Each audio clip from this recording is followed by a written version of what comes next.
जळगाव जिल्ह्याचे जिल्हाधिकारी हे जिल्हा तक्रार निवारण समितीचे अध्यक्ष म्हणून पदसिद्ध त्यांच्याकडे ती जबाबदारी आहे।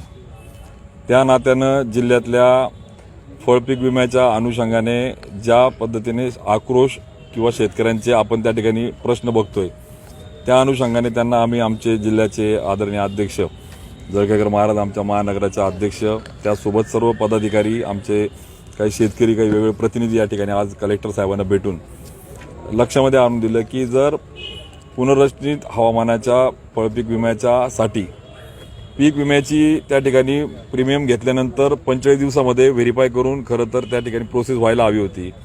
पण दुर्दैवाने पूर्ण टेन्युअर संपवून पिकं काढून आता पुढच्या हंगामाची तयारी आली तरी अजून आम्हाला त्या ठिकाणी मिळायला तयार नाही।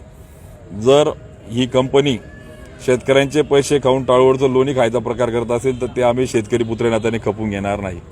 कारण या पीक विमा कंपनीला माझ्या जळगाव जिल्ह्यातल्या साधारणतः लागवडी योग्य असलेल्या 7.5 लाख हेक्टरपैकी साधारणतः 4-4.5 लाख हेक्टर जर आपण त्या ठिकाणी खरीप पिकाचं जर सोडलं तर उर्वरित 3.5 पैकी 1,10,000 हेक्टरपर्यंत केळीची व इतर फळपिकाची लागवड त्या ठिकाणी आहे।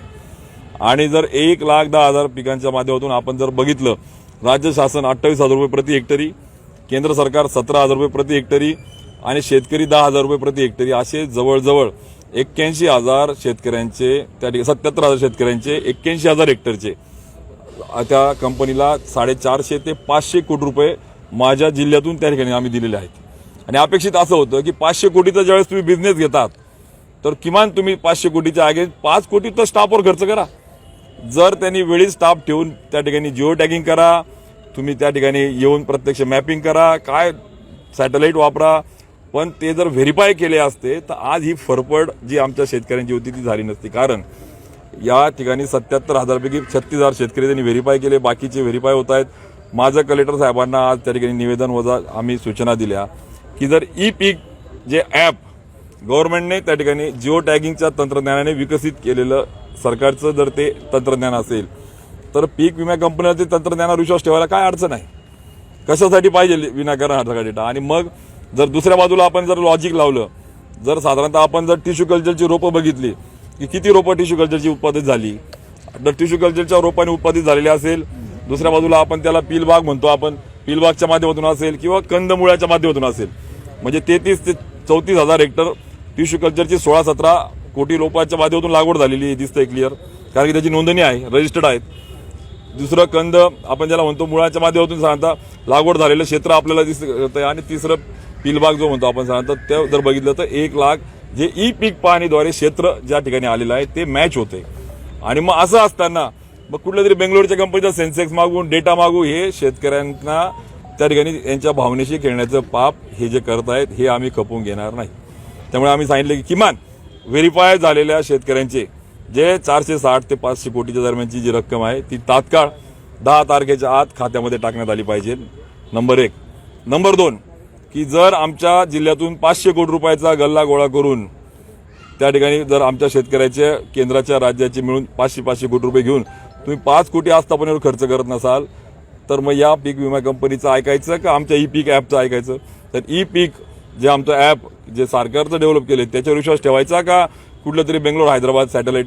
करा ना तंत्रज्ञानाचा, पण किती करणार तुम्ही? आता हंगाम संपला, पीक काढलं गेलं, अजून वाट बघायची, किती दिवस शेतकऱ्यांनी संयम ठेवायचा? मग दुसऱ्या बाजूला शेतकरी आत्महत्या झाल्या तर यांच्यावर गुन्हे दाखल केले पाहिजे अशी परिस्थिती। कारण की 500 कोटी अमाऊंट साधी नाही, 500 कोटी रुपयाच्या दरम्यान ती रक्कम आम्हाला मिळणार आहे। 500 कोटी आम्ही तुम्हाला दिले आणि मग घेताना गोड वाटतं, मग देताना जर तुम्ही त्या ठिकाणी ॲग्रीमेंटनुसार करारानुसार तुम्हाला काही घरी द्यायला आलं नव्हतं सरकार, तुम्ही सरकारच्या निविदेला प्रतिसाद देऊन तुम्ही ॲग्रीमेंट केलं आहे।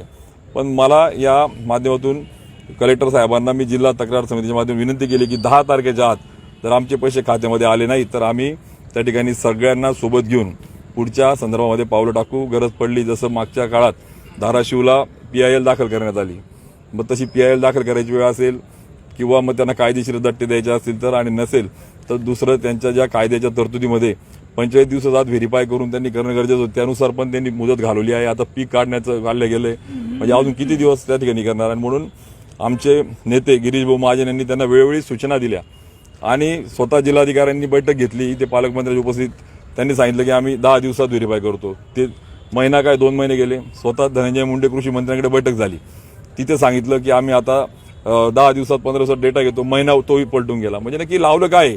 शेतकऱ्याला देण्याच्या वेळेस जर ही जीवावर येत असेल आणि पीक विमा कंपनी जर शेतकऱ्यांच्या टाळावरचं लोणी खाण्याचा प्रयत्न करत असेल तरी आम्ही शेतकरी पुत्रनाथाने खपून घेणार नाही. आणि म्हणून 10 तारखेच्या आत आमच्या व्हेरीफाय शेतकऱ्यांचे 500 कोटी रुपयाच्या दरम्यानची जी रक्कम आहे ती आम्हाला मिळाली पाहिजे. महाराष्ट्रामध्ये भाजपाचं सरकार आहे, सेंट्रलमध्ये भाजपाचं सरकार आहे. म्हणजे या कंपन्यांवर कोणाचा अंकुश नाही का सेंट्रल गव्हर्नमेंटचा? या कंपन्यांना दिलेल्या करारानुसार काम करणं गरजेचं आहे. पण दुर्दैवाने या कंपन्या करार करतेवेळी सगळ्या अटी मान्य करून ॲग्रीमेंट करतात, पण करार झाल्यानंतर कराराच्या नुसार त्या ठिकाणी योग्य ते त्या ठिकाणी जो स्टाफ ठेवला पाहिजे, मग वेळोवेळी व्हेरिफिकेशन असेल, काही त्या ठिकाणी जे त्यांचे आपण ज्याला अटी शर्ती ज्याला म्हणू, जे ट्रिगर ज्याला म्हणू आपण, त्या ट्रिगरनुसार समजा तापमान असेल, पाऊस असेल, थंडी असेल, त्याच्यानुसार त्यांनी खात्री केली पाहिजे, व्हेरीफाय केलं पाहिजे.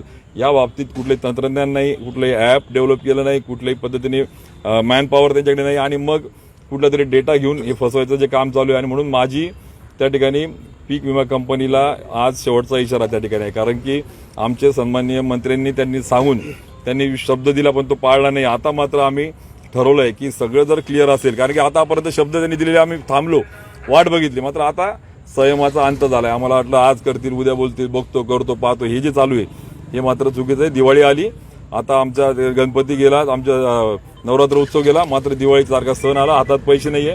त्यामुळे हे आमच्या हक्काचे पैसे आम्हाला मिळाले पाहिजे म्हणून आम्ही ही भूमिका आज घेतली. ब्लॅकलिस्ट का करत नाही अशा कंपन्यांना? निश्चित आमची तीच मागणी पुढची राहणार आहे की जी कंपनी अटी शर्तीचं पालन करत नाही तिला ब्लॅकलिस्ट केलं पाहिजे, तिला काय आधी टाकलं पाहिजे, जेणेकरून पुन्हा शेतकऱ्यांची फसवणूक होता कामा नये.